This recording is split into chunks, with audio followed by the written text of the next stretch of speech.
47, 48, 49, 50.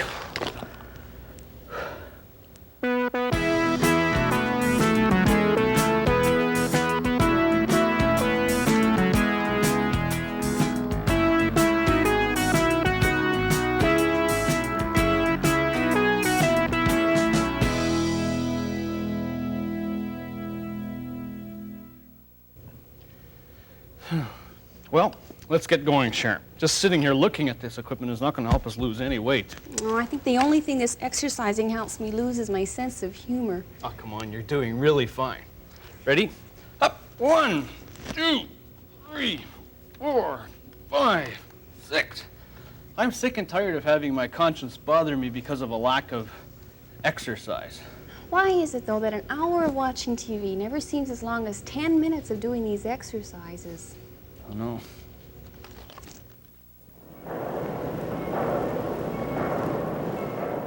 Do you ever get the feeling that you should stop what you're doing and get cleaned up? Not on the outside. It's on the inside I'm talking about. Your inner life. Kinda like they do with ships.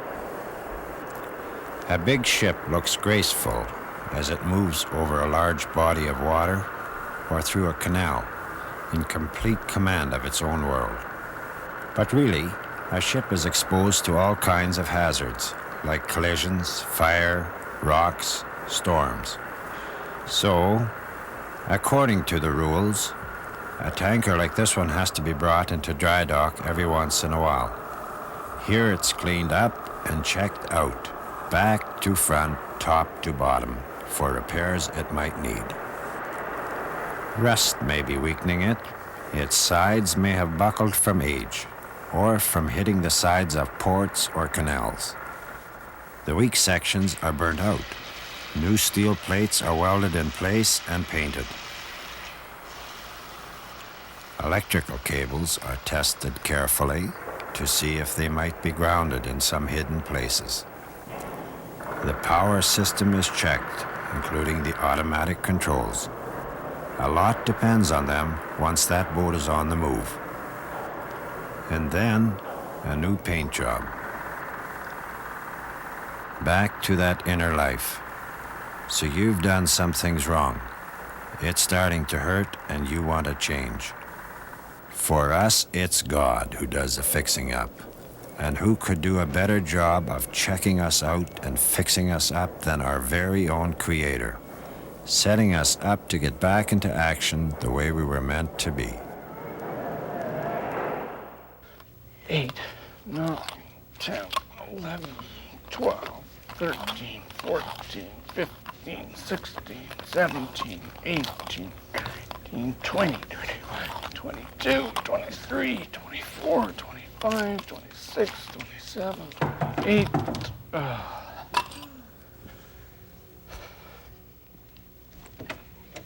Oh, hi, Jody. Come on in. What brings you here? I was skipping down your sidewalk, and guess what I found? What? A quarter. A quarter? And you didn't go and spend it? I didn't want to go and spend it if it wasn't mine. Besides, I thought it must be yours, 'cause it was on your sidewalk. Here it is. Thank you. That's neat. See ya. Yep, we'll see ya. Goodbye. Must be the hole in the pocket I was telling you about. I wonder what else I lost. Oh, who knows with all the stuff you carry around.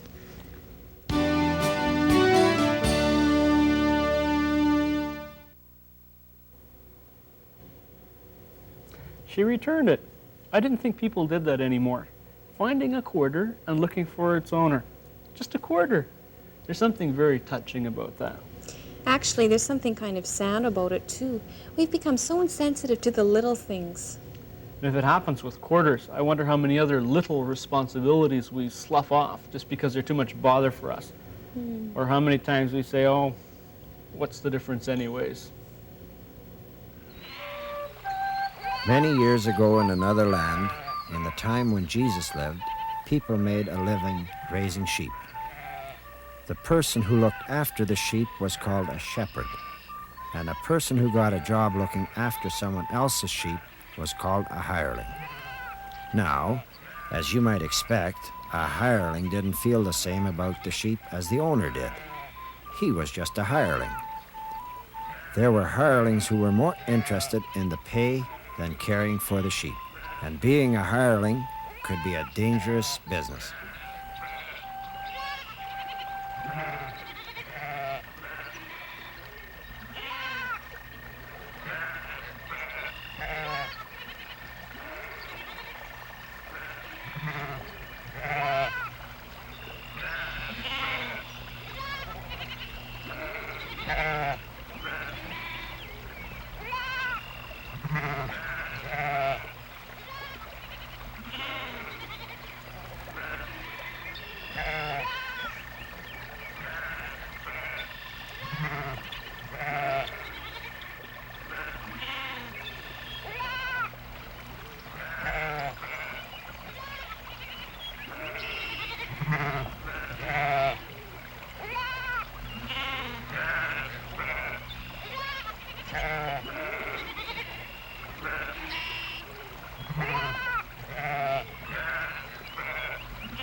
Jesus said, "I am the good shepherd. The good shepherd lays down his life for the sheep." You know, I think we make excuses for ourselves. We're too busy to bother about the little things. Taking the time to find the owner of a quarter. Only a kid out skipping could be bothered with that. Nobody would ever miss a quarter. We all have more important things to think about.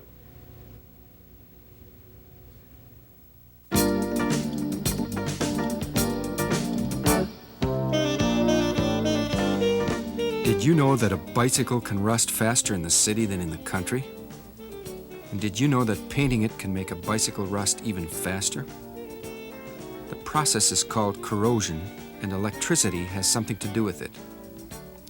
When a metal corrodes, it changes from a hard, strong, solid form to a somewhat crumbly material. One thing that always happens when something corrodes is that electricity flows out of it. An example is the zinc can of a used dry cell battery. An unused battery has a solid zinc can. When electricity flows out of the zinc, it crumbles. When iron, like in the bicycle, corrodes or rusts, electricity comes out. What happens is electricity in the iron flows to little bits of carbon that exist inside the iron. If the electricity can't get out of the carbon, nothing more happens, and rusting doesn't really get going. But if a drop of water falls on the surface together with air and impurities, it starts a chemical reaction which soaks up the electricity in the carbon bits. That's when rusting really gets going. So if the bike was not painted at all, it would get a thin layer of rust all over it if it got wet, especially if the water had acids in it from air pollution.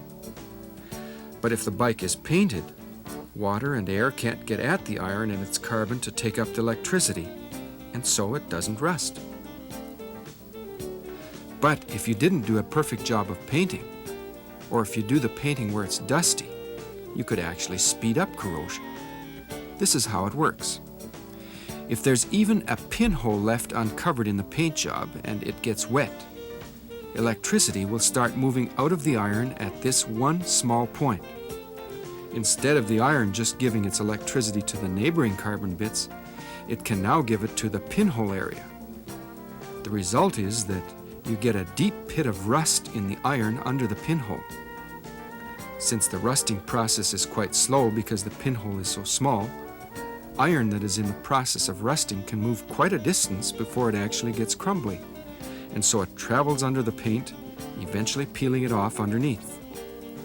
This is the kind of rusting that can go right through a metal rather than just collecting on the surface. And that's why an imperfect paint job is worse than no paint job at all. And since there are probably more impurities in the air around a city, a bike there will probably rust more quickly than out in the country. The rusting process may seem slow and at times unimportant, but it can have some very undesirable effects.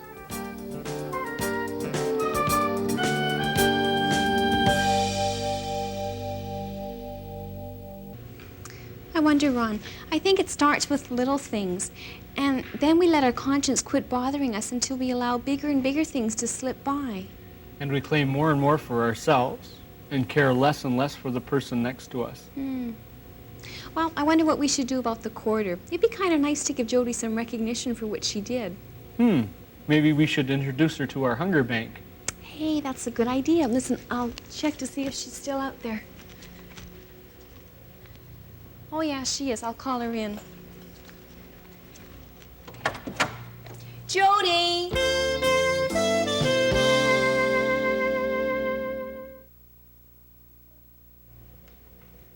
Hi, Jody. Come on in.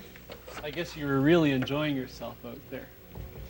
Jody, we'd like to show you something. We thought it was kind of special of you when you came in here before and brought us this quarter that you thought belonged to us. It's not a lot of money, but we'd like to give it a little special treatment. I'd like to show you something. What's that? It's what we call our hunger bank.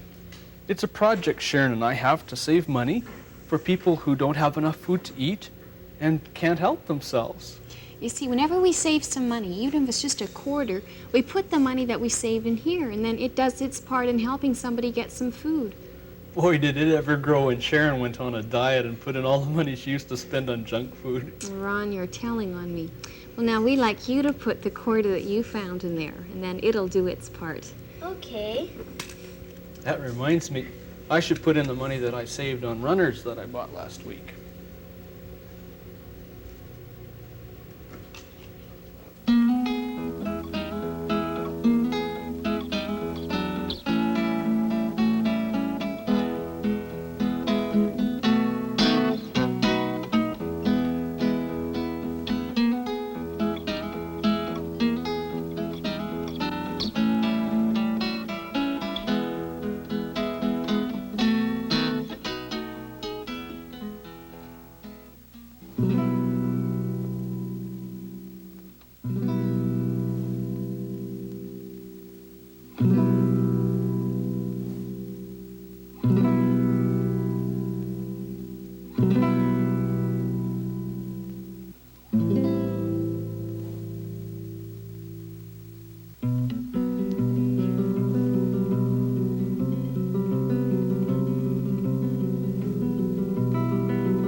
So you've made a real fine job of it. Who cares anyway? You don't have to come back. You'll never come back. And who cares about the guy who has to? And who cares about the guy who lives here? That's his problem.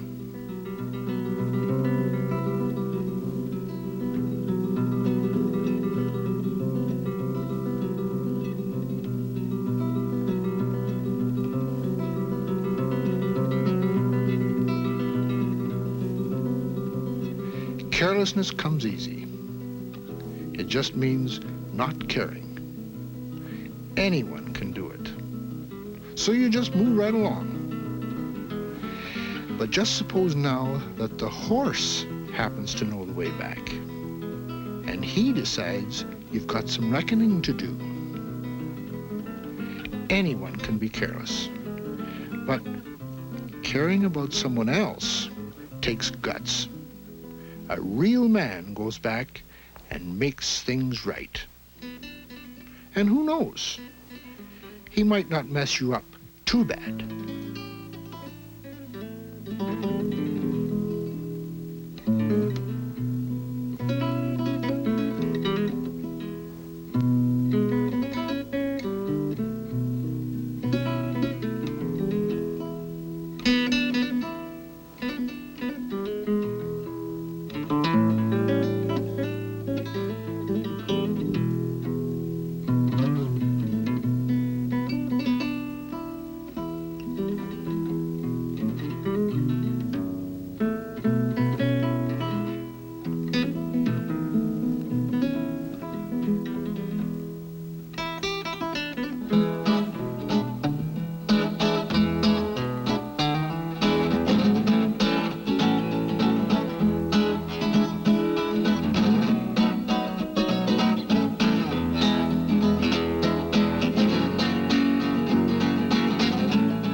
Wow, that's great.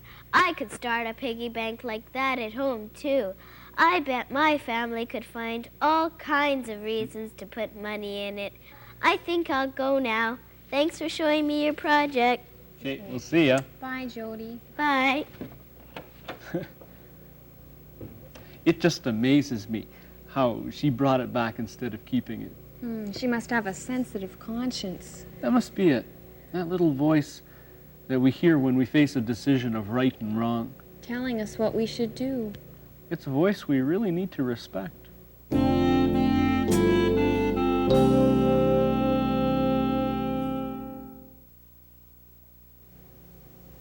you think our conscience can always be trusted, though?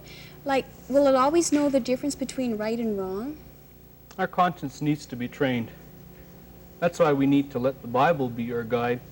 It helps us learn and know how we should act. Somebody must have taken the time to teach Jody.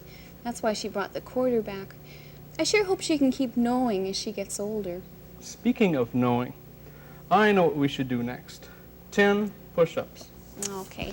You can do push-ups. I think I need to do some sit-ups here. Can't you?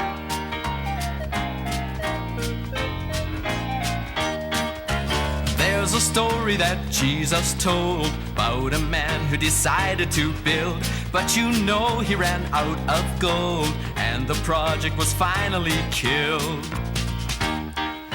He rushed into the thing too soon, did not think about counting the cost, so the project was left in ruin, everything that he had was lost. Why don't we wait just a little and pray? Stop and look, Jesus showed us the way. Why don't we wait just a little and pray? Stop and look, Jesus showed us the way. Are you gonna take that first drink? Are you gonna keep popping those pills? Might be better to stop and think, all that danger for just a few thrills. Are you gonna break up that fight? Are you gonna make peace with a friend? Maybe now you just feel uptight. You'll be glad that you helped in the end. Why don't you wait just a little and pray? Stop and look, Jesus showed you the way. Why don't you wait just a little and pray? Stop and look, Jesus showed you the way. There are times when it's hard to know. Take some searching to do the right thing.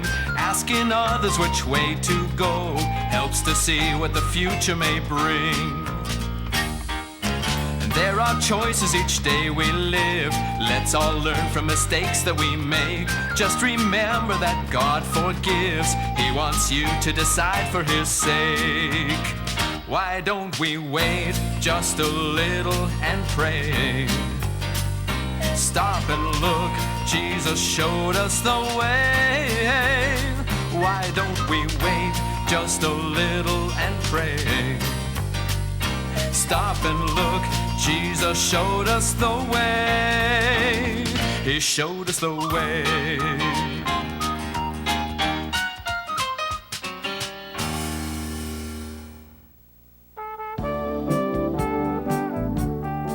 Here on The Third Story, we've been showing you a slice of real life. We hope that the program has been meaningful to you. A free Third Story magazine is available. It contains some of the items from the shows, articles about people in real-life situations, songs, plus additional features, something for the whole family. And it's free, with no obligation. You can have it simply by writing to The Third Story, Box 2, Station F, Winnipeg, Manitoba. That's The Third Story, Box 2, Station F, Winnipeg, Manitoba. We'll be waiting to hear from you.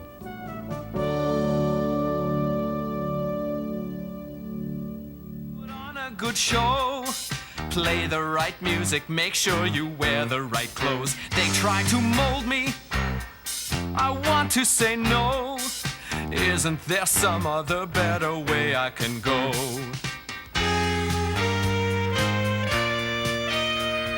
Open my eyes, I am starting to see something more real and more free.